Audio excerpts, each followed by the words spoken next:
All right, so here we go, people. I'm doing my Wednesday recording on Thursday, so let's get started. All right, we're doing a new session, new day, new week. All right.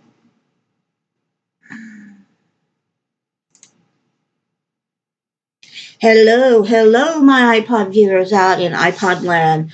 Welcome from Apple iTunes and so forth. I also welcome my viewers on my podcast or that view my podcast from Facebook, YouTube, and some other places, including Instagram. I'll be adding some more in. I welcome the following states from the USA: Ohio, Pennsylvania, Virginia, Texas, California, Mississippi, Oregon, Arizona, Indiana, Maryland, which is new. Welcome, and Washington. Um, Countries outside the United States: Ireland, Canada, United Kingdom, Russia, and Faroe Islands. I hope to get more. I'm right now clocking at 60 plus viewers on iTunes, and I just picked up iHeartRadio. So welcome those viewers there. As I said, I'm Kimberly. I'm a local rabbi minister here in the United States, in the state of Ohio. And you're listening to my 1 hour junket of Jonathan Kahn, where we discuss things. Tonight is our Book of Mysteries. My ministry is Sacred Elohim, Lamb and Light and Pearl Ministry, so welcome. Yes, I am a Messianic Jew, and I believe in Christ or Yeshua. So let's get started. Today's news just hit the banks. A new sign from COVID-19. COVID-19 is now showing on feet, toes, face, and other parts of the body boils with bruising. Even on asymptomatic people, it's hitting pretty bad. After they recover, they end up having these sores show up on the body mysteriously from it. So, interesting news there. Now they're debating over hydrochloroquine and chloroquine with Z-Pak. They're saying it's either not very good or very good. I choose the latter because I have an autoimmune disorder. So I take the hydrochloroquine for that autoimmune disorder and the chloroquine. And I find I've not been as much receptive to getting the COVID-19. I'm not bragging. It still could happen, but I'm still here. So amen to that. Now, right now, Ohio has reached just a little over 10,000 plus cases. We've had just a little over 500 plus deaths in just the last 2 weeks since we reached our peak, and we're still going. We'll reach a peak, and then we climb and we reach a peak. So right now, until May the 1st, we're still in stay-at-home orders, almost like a lockdown. Businesses are shut down until after May the 1st when they determine when they're going to open. Still, we're waiting for those coronavirus checks. Not come in yet. Personally, I'm not too worried about it because I take care of my mom and she pays me pretty good. So, but tonight we're going to be discussing the Book of Mysteries. I usually read 4 sections. I will be starting a new series called The Prophetic Community, and then also The Heavenly Signs. We're going to go in discussing Revelations, so be prepared. That is my kudos. We will start with the Revelation 12 sign and what it's about, and then I will explain what happened nearly 3 years ago, the 2017 in September and October of that year, and what it means and where we're at this particular time. So, and I might even bring it in tonight. We don't know. So tonight we're doing the Book of Mysteries. We'll go take a look at the mystery of the bride. When you think about a bride, you think about a wedding. So let's see what the teacher has to say. On our journey to a city, we stopped on a nearby hill. Look, said the teacher, pointing to the event at the city's edge. It looks like a wedding, I replied, or a preparation for a wedding. The bride, in the white gown, was standing in a garden with her bridesmaids. You watch a cosmic mystery, the shadow of a mystery. Existence, he said, is a love story, or was meant to be a love story. The bride is a picture of what we each were created to be. I don't understand, says the pupil. We were each created to be a bride, to be the bride. That's why we can never be complete in ourselves. That's why deep down in the center of our being, in the deepest part of our heart, we seek to be fulfilled, or seek to be fulfilled. For the bride is made to be married, so we can never find our completeness until we join with Him who is beyond us. And that is why we go through our lives trying to join ourselves. Join ourselves to what? The student asked. To that which we think will fill the longing of our hearts. To people, success, possessions, achievements, money, acceptance, beauty, romance, family, power, a movement, a goal, or any multitude of things. I remember, if you're saved and you put these things in your life before Christ, they're idols. So remember that. For the bride was created to be married, and she will never rest until she is. So none of those things can ever work, because none of those things are the bridegroom. The bridegroom is Yahuwah, the one of whom we were created for. So we have to find him. More than that, he says, a bride doesn't just find the bridegroom, she marries him. So it is not enough to find Yahuwah, you must marry him by joining every part of your life and being, your deepest part, your heart, your soul, your wounds, your longing, your desire, everything to Yahuwah. Only then can you be complete. Only then can your deepest needs and longings be fulfilled. For the mystery of our heart is the mystery of the bride, and the bride can only find her completeness in the bridegroom, and the bridegroom of our soul is Yahuwah. So, here's today's mission for the bridegrooms out there, or brides. Put away things that substitute for his presence, and join all that you are, your deepest part, to your bridegroom. So now we're going to look at Deuteronomy 6:5. Let's see what he has to say, our bridegroom. So 6:5 states, and you shall love Yahuwah your God with all your heart and with all your soul and with all your might. So now we're going to go to Psalms, where he describes himself as the bridegroom. Psalms 1:1-4. The Songs of Psalms. The Song of Songs, which is Solomon's. Let his kiss me with the kiss of his mouth, for your love is better than wine. Your oil has the pleasure of fragrance. Your name is oil poured forth. Through the virgins love you. Therefore the virgins love you. You make a way with you. Let us hurry. The king has brought me into his room, or brought me into his room. Friends, we will be glad and rejoice in you. You will praise your love more than wine. Beloved, they are right to love you. I am dark, but lovely, your daughters of Jerusalem, like kindred tents, like Solomon's curtain. So there we see 1-5. I went a little over. We see the bride. Now we go to Ephesians 5.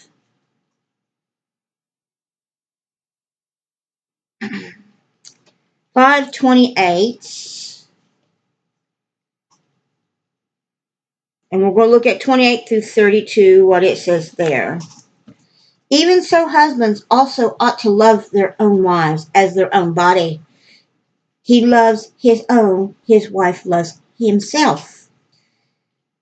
For no man ever hates his own flesh, but nourishes and cherishes it, even as the Lord also doth the assembly.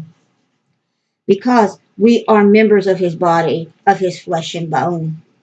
For this cause a man will leave his father and mother and be joined to his wife, and the two shall become one flesh. This mystery is great, but I speak concerning Christ and the assembly. Nevertheless, each of you must also love his own wife as even himself, and let the wife see that she respect her husband.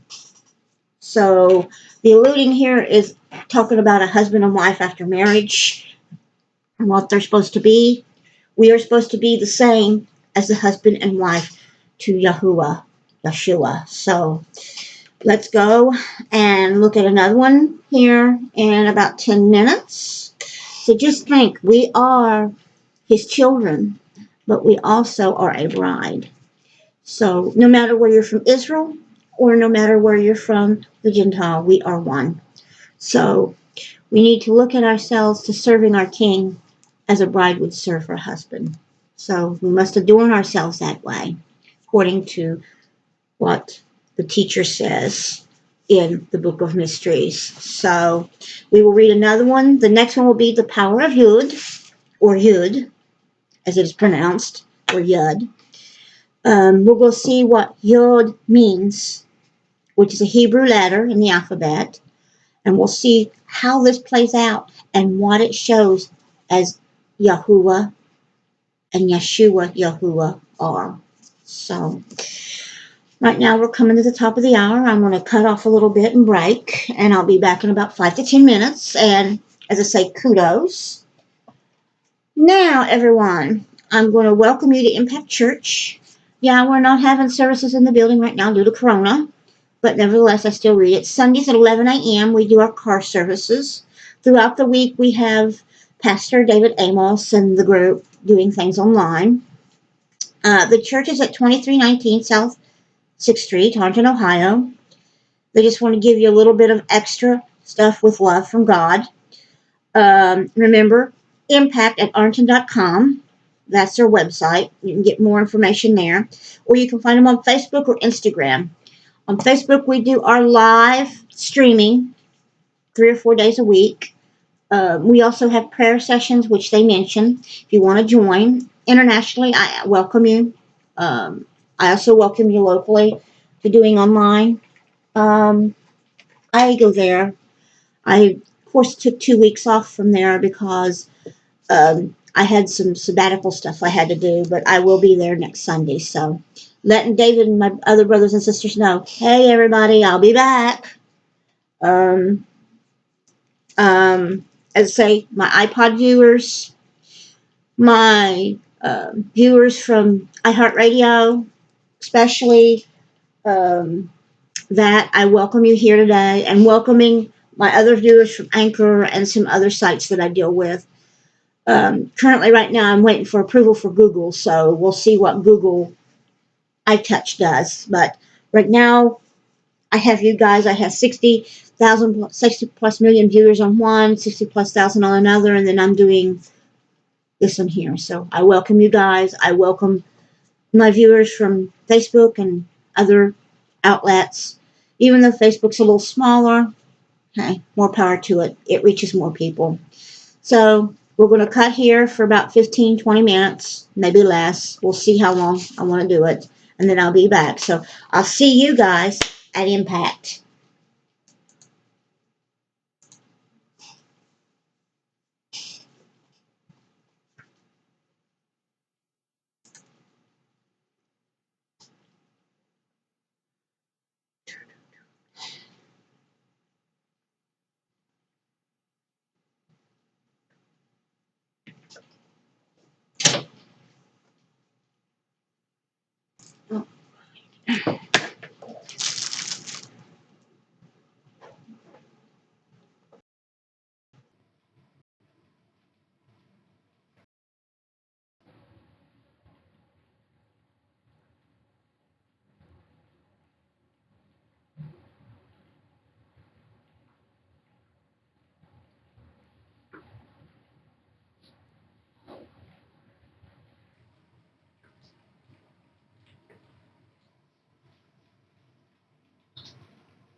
Alrighty. Alrighty, everybody. Let's get on to the power of Yod. Alright. Hello, hello, hello, my iPod viewers. Welcome, welcome, welcome. God bless. Yahuwah always brings blessings. So, we are back. I'm now at the top of the hour. As I had mentioned before we go into the power of Yod, we're still waiting for stimulus checks. Some people are getting them, some people haven't gotten them, but they will be here by shortly the end of the week, hopefully, starting tomorrow. Pretty much where I'm at, the impact, everything's shut down except for essential businesses. Trying to get a doctor, impossible. You have to do it by teleconference. My mom's in that, I'm in that. Pretty much things are semi-dead here. It's the first time I've seen this little town, which it's normally a sleepy little town anyway where I'm at, dead.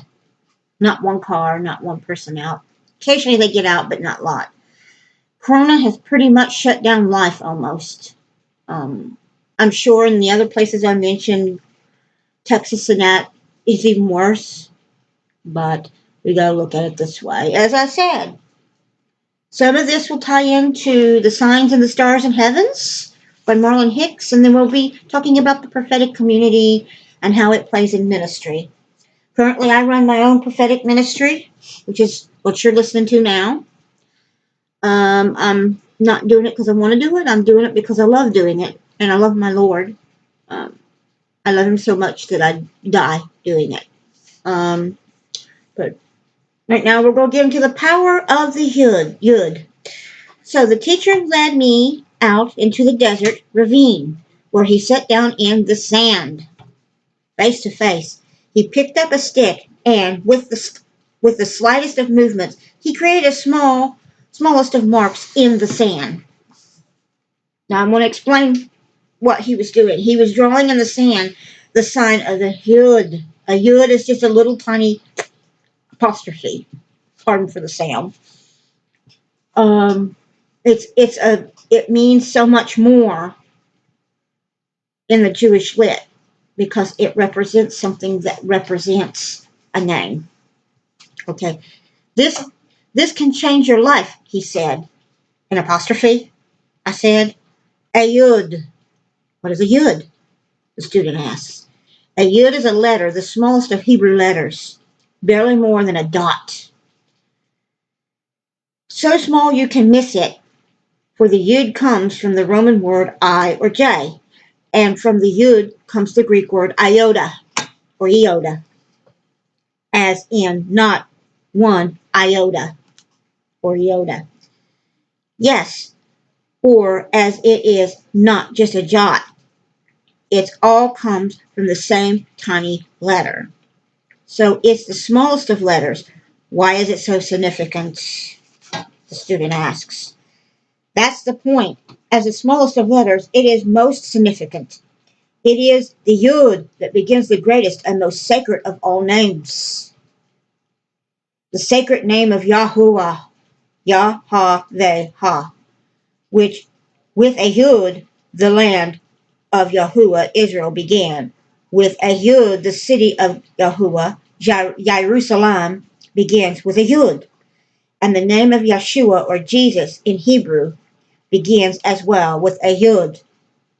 What does it all mean? The student asked. The greatest of words begins with the smallest of letters. In the same way, the greatest of Yahuwah's work begins with the smallest of strokes.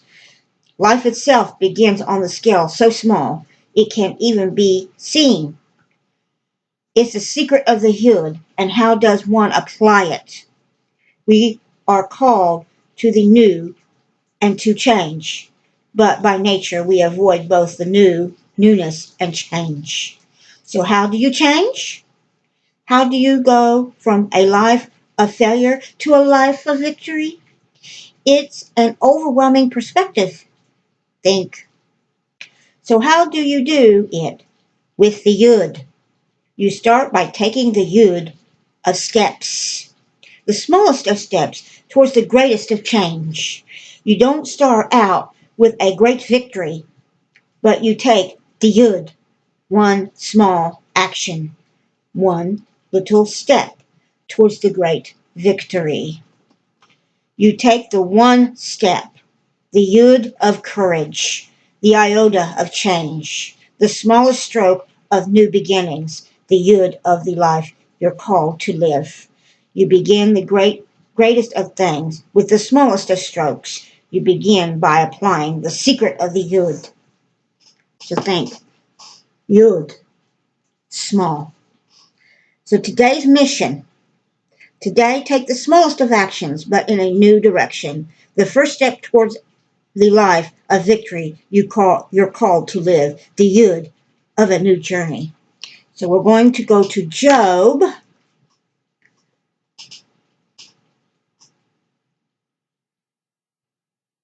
Just a minute here to find Job. Job 8:7. Let's see what Job 8:7 has to say about the Yud. Though your beginnings was small, yet your latter end would greatly increase. So remember, your beginnings are small when you take the first steps of faith. In the end, it's the greatest thing it makes it. The smallest is the greatest, and the greatest is the smallest. That's what it's saying here. Now let's go to Acts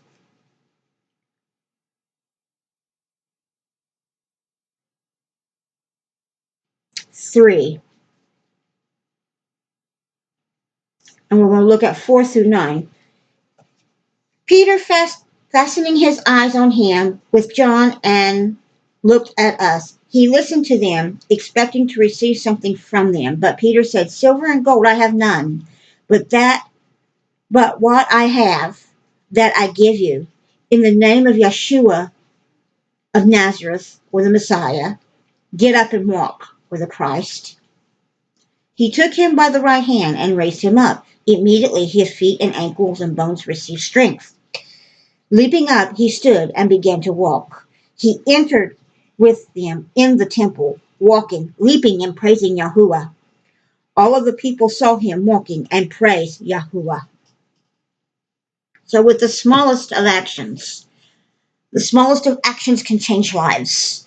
The smallest of actions, just the smallest, whether you witness to somebody or just giving somebody food, can change a life. And that change can impact others. So remember, watch your tongue and your words. Only speak words of life. If you speak words of death, then it impacts that person by killing their spirit. I try to live each day and try to speak life to people. It's not easy, but as followers of the Lord, or Adonai, we are to speak life, not death. So we'll go to our next study, the midbar. So think, let's sit here and ponder what a midbar is. Do you know what a midbar is, or midbar? Well, we're going to touch on that subject here shortly, but I'm going to read the study first so you get some idea of what the teacher has to say about a midbar.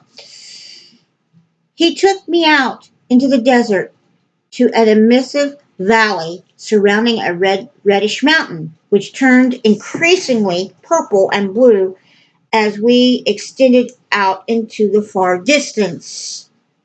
What word comes to your mind, says the teacher, when you look at the desert wilderness? So remember, like this student here, we are walking through the deserts of life, the wilderness.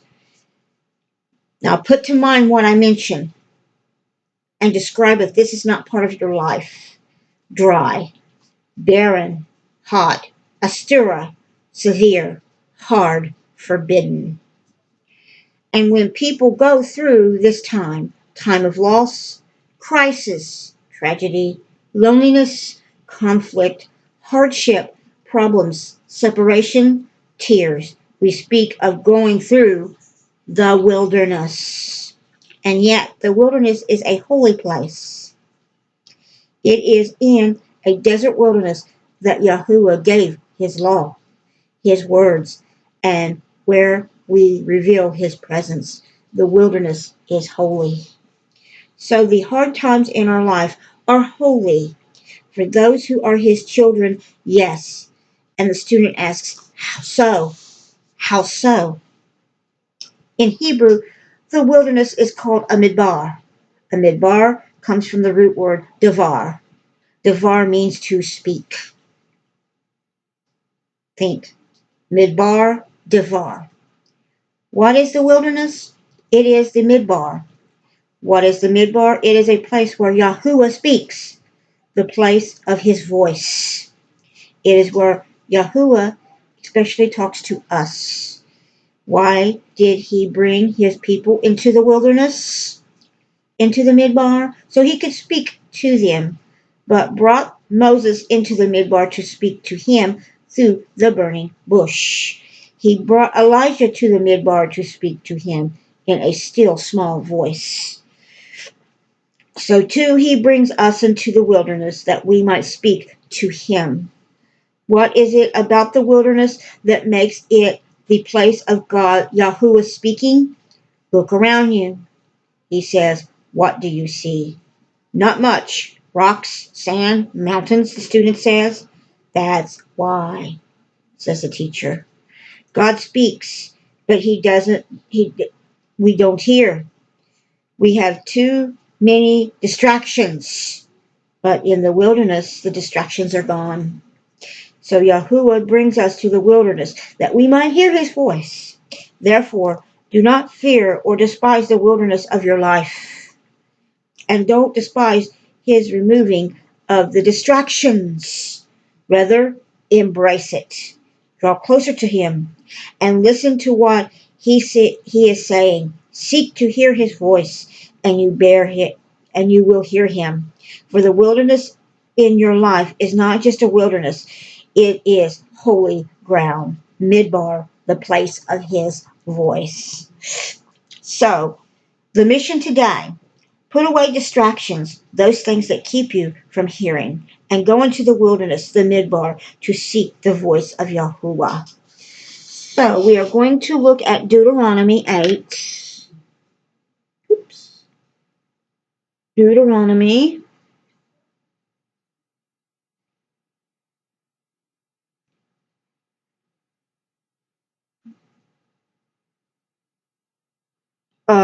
8, 2 through 16. Let's see what the Lord has to say. You shall remember all the ways which Yahuwah your God has led you, or Elohim, has led you through the 40 years in the wilderness, that he might humble you, to prove you, to know what was in your heart, whether you would keep his commandments or not. He humbled you and allowed you to hunger and to feed with your manna, which you didn't know, neither did your father know, that he might make you know the man does not live by bread alone, but only everything that proceedeth out of the mouth of Yahuwah does man live. Your clothing didn't grow old on you, neither did your feet swell these 40 years. Now remember, they're walking in the wilderness here. You shall consider in your heart the same as a man chastising his son. So Yahuwah, your Elohim, chastiseth you. You shall keep the commandments of Yahuwah, your Elohim, to walk in his way and to fear him. For Yahuwah, your Elohim, brings you into a good land, a land of brooks of water, of springs, and underground water flowing into valleys and hills, a land of wheat and barley, of vines and fig trees, pomegranates, a land of olives and honey, a land in which you shall eat bread without sacredness or scaredness. You shall not lack anything in it, a land whose stones are iron, and out of those hills you may dig copper. You shall eat and be filled. You shall bless Yahuwah your Elohim for the good land which he has given you. Beware, lest you forget Yahuwah your Elohim. It is not keeping his commandments and his ordinances and his statutes which I command you to do this day, lest you have eaten and are full, and have built goodly houses and live therein. And when your herds and your flocks multiply, and your silver and gold is multiplied, and all that you have is multiplied, then your hearts be lifted up, and you forget Yahuwah your Elohim, who brought you forth out of the land of Egypt, and out of the house of bondage, who led you through the great and terrible wilderness, in which were fiery serpents and scorpions, and thirsty ground where there was no water, who brought you forth water out of the rocks of flint, who fed you in the wilderness with manna, which your fathers did not know, that he might humble you, and that you might prove you to do your good at your latter end. So that's one of three other verses we will read here shortly. But basically it's saying we walk through a time of wilderness, and that time is a time of reproof. It is a time of testing. It is a time of trial. And in the end we succeed through God. So let's go to Psalms. Let's see what Psalms has to say. Psalms 46, 10. He makes war cease to the end of the earth. He breaks the bow and shatters the spear. He burns the chariot in the fire. So now we're going to go to Jeremiah. And in that verse, it talked about him basically dealing with war. And we'll go to 29. Let's look at 29. Yep, Jeremiah 29. There we go. 29, 12 through 12 and 13. You shall seek me and find me when you shall search for me with your hearts.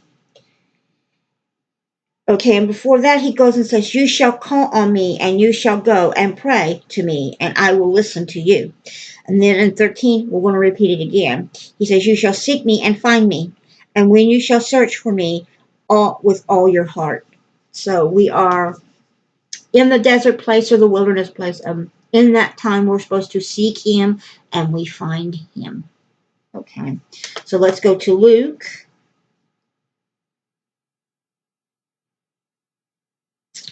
Three,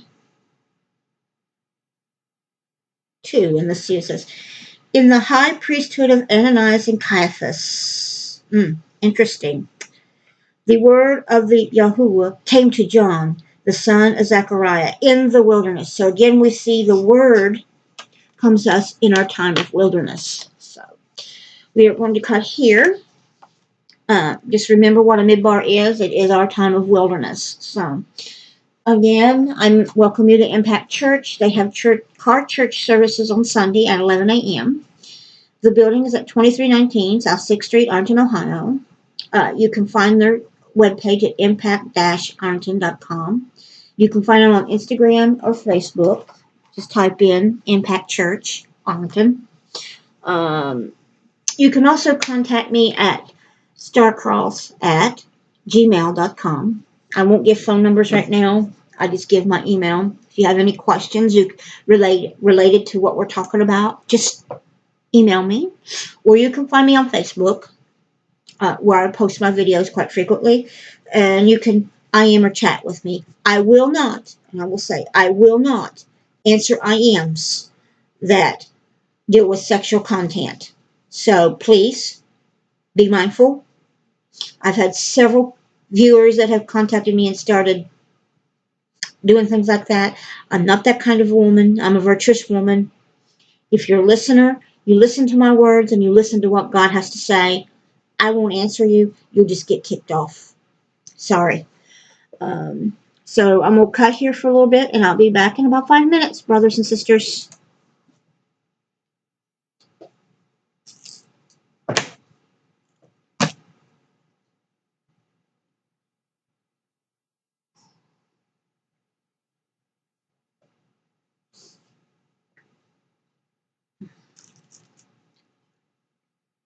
Mm.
Hmm.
What the fuck is going on here?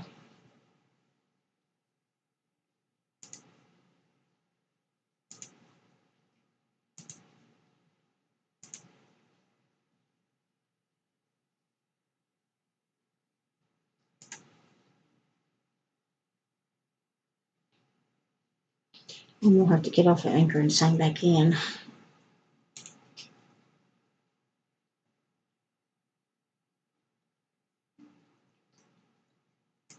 Just give me a minute, people.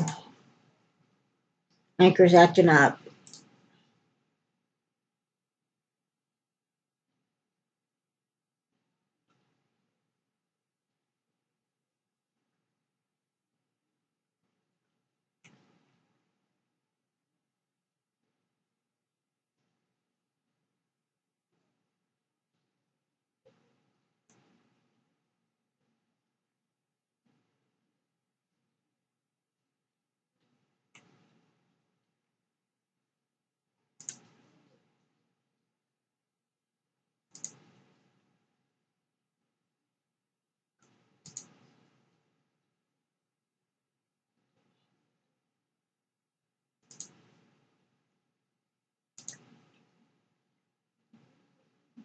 Alrighty. Sorry there, my Anchor viewers and podcast viewers. Had to cough there. Welcome back. We had some technical difficulty. Got choked on my flame. We're going to do one more section, and then I'm going to do the final reading for tonight. We're only going to do 4 tonight, so instead of the normal 6 like I do for an hour, I'm going to cut it short on this one. We will read the Shemaim and the Erats. Then I'll read our verses for that. We did our last verses in Luke, which I have it marked, Luke 3:23-2. So now we're going to talk about the Shaim and the Erats. So let's go and see what the teacher has to say. He says, He led me out into a darkness of the night to a sandy expansion. There we lay down and gazed up at the star-filled sky. It is so vast, said the teacher, without turning from his upward gaze. The sky, he answered. I would think it is. In Hebrew, the word of heaven is Shaim. Shayim. The earth is Eretz. When you hear a Hebrew word that ends in ayin or ayim, it is a sign that the word is plural. So what does this tell you? The word for heaven is plural. Both the word for earth is not. But Shayim, heaven, is plural. But Eretz, the earth, is not. And it's not just a word. is what the word represents, which is, the student said, that which the earth is singular, that which belongs to the physical realm is finite, meaning it stops.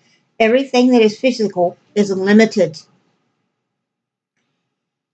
That's why no matter how much of the earthly realm you get, no matter how many earthly possessions you possess, it will never fill you and bring you completion.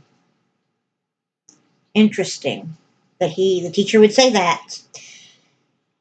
Because they're limited, I said, because they're finite.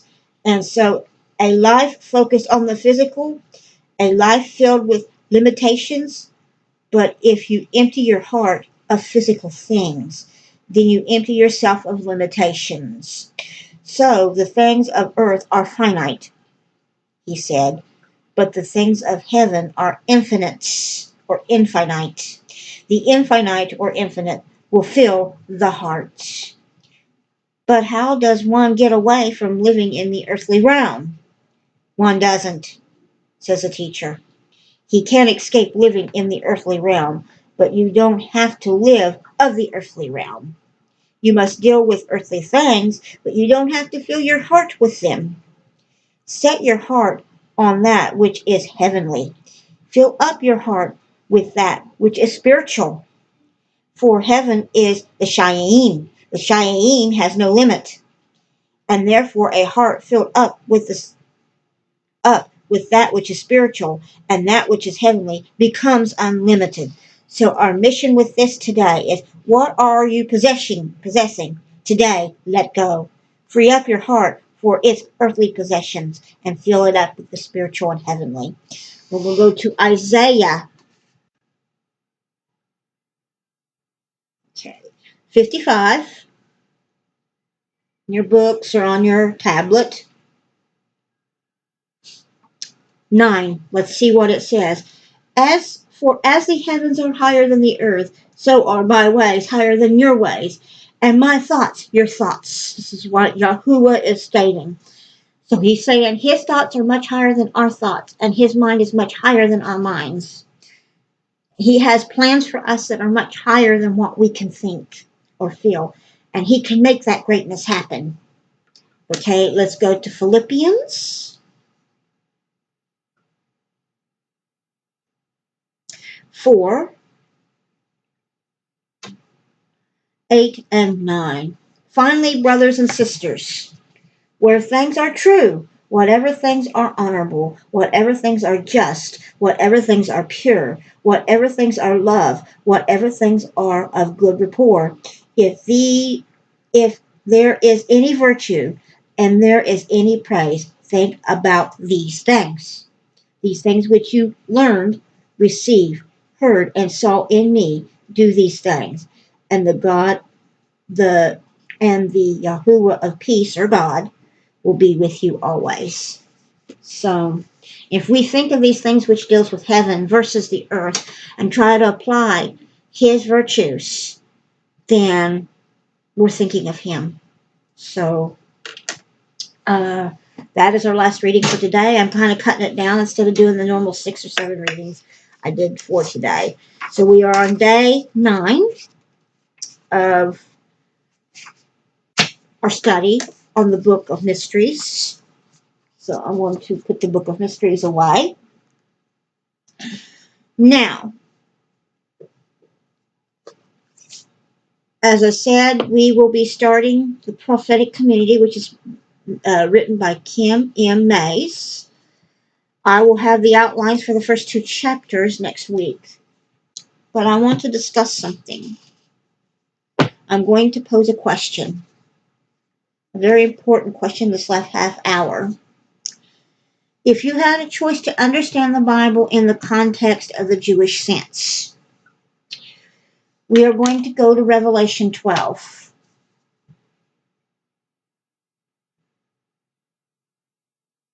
All right, and I'm going to read that first section of Revelation 12. It says, a great sign was seen in the heavens, a woman clothed with the sun, and the moon under her feet, and a crown of 12 stars. She was being with child. She cried out in pain, laboring to give birth. And another sign appeared in heaven. Behold, a great red dragon, having 7 heads and 10 horns, and on his head 7 crowns. His tail drew 1/3 of the stars of the sky, and threw them to the earth. The dragon stood before the woman who was about to give birth. So she gave birth. When she gave birth, he might devour the child. She gave birth to a son, a male child, who was to rule all nations with a rod of iron. Her child was caught up to God and to his throne. Now, there's many interpretations of this sign, but here we're looking at the revelation that Yeshua was given to Yohanan or John, the Revelator. And the first of the great signs that was seen in heaven above, a woman clothed with the sun and the moon at her feet, and on her head a crown of 12 stars. If you think, we go back to the beginning in the garden. He created the sun, moon, and stars as signs in the heavens dealing with cycles. He also created it if he wanted to communicate something before the written word. Okay. So the lady that we're going to be looking at today, we're going to touch on some of what she's talking about, is Signs in the Heavens, a revised edition of the additional content. We're going to look at what are the signs in heaven, why God named the stars, blood moons. Chapter 1 talks about Virgo and its constellations. Chapter 2, Libra. Chapter 3, Scorpio and its constellations. Chapter 4, Sagittarius. Chapter 5, Capricorn. Chapter 6, Aquarius. Chapter 7, Pisces. Chapter 8, Aries. Chapter 9, Taurus. Chapter 10, Gemini. Chapter 11, Cancer. And then Leo. Now, we're not talking about astrology here. We're talking about biblical astronomy. There's a difference. Science has already concluded that in the past your ancients used biblical astronomy to find out events. It was proven during the birth of Christ when a sign showed up in the sky and your magi were following that sign. It's going to happen again. So I can't post this book, but I can talk about this book. And one of the signs you're seeing here happened. I'm giving a date. September the 23rd and 24th of 2017. Right before Rosh Hashanah.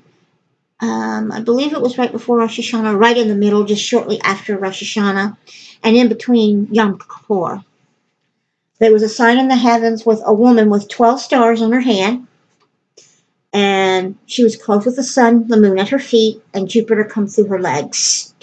Now, according to Hebrew history, the planet of Jupiter is the king planet. It's always associated with the birth of a king. Now, you had 9 stars in Leo, with 3 extra added, which were planets. The sun was at her top portion. Her moon that clothed her feet was at the bottom, and it was a new moon. People thought that that was a sign of the coming of Christ. The Lord specifies what his sign will be. He is the sign when we see him in the air. But this sign and the sign in Revelation prelude the coming of the end, or the birth pains. Because if you go back through history, there's always been 2 distinct sections. And according to what the Father revealed to me, and this is what he wants known, is that the sign of the woman that was seen was his warning post for the world. The sign in the heaven, there was 2 signs back to back within less than a 6-month period in 2017. And he preluded that sign with the passing over America of a, how would you say, solar eclipse. Now, nobody paid much attention to where that solar eclipse was at. It was in the pole of Leo, which was a warning to the nations, not just America, the world, that something was coming about. You see, when you have a triad of lunar eclipses, they are assigned to the nation of Israel. The moon, or in this case, is what we use in the fall festivals, or the beginning of the festivals and the end. It's throughout. We go through 30 days in the calendar, and then a new moon comes. But to the nations, a good example is Nineveh. Nineveh, Jonah gave a warning to Nineveh. But historically, as it's talked about, Nineveh had signs that appeared. And one of those signs of Nineveh, before their judgment was to come, was a eclipse of the sun. It passed over Nineveh. We had the same thing happen across America. It went from west to east, and it was in the pole of Leo. Now, I'm going to explain the significance of Leo. If you go back and read the Bible, each of the tribes had a sign that was given to them, or a symbol or a crest on their banners. Leo represents the tribe of Judah, or Judah. I come from Judah. I come out of the line of David, and it's a sign of kingship or leadership. You had two staffs were given. One was given to Joseph, the other was given to Judah. Now, I'm not saying what Ephraim and Manasseh would have been. We do know they were Gentile nations. And I will be doing a whole segment on this, but I'm just giving a light. Most of what I will be discussing will be in Revelations, and it will correspond to the signs in the heavens and what they represent. They will be explained. Now, the particular sign that you're seeing here was Methuselah, or Virgo. She was pregnant, ready to give birth. It's a star sign.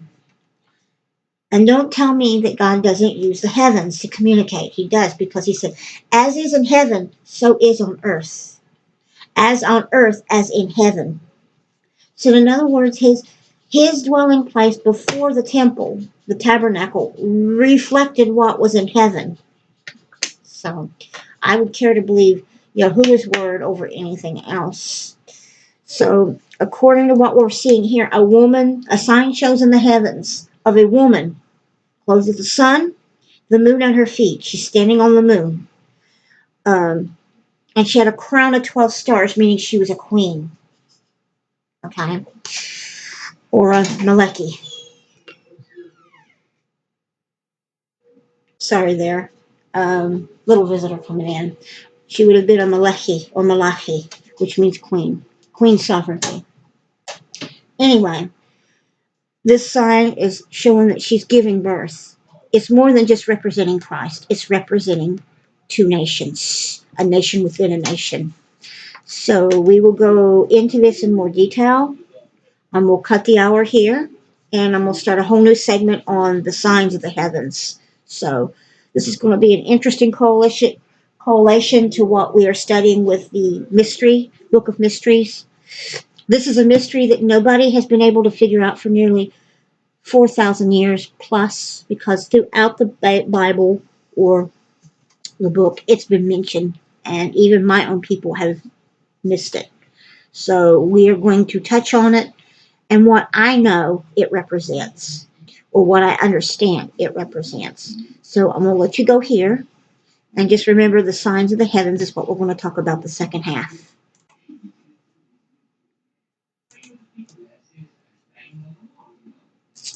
Okay, go.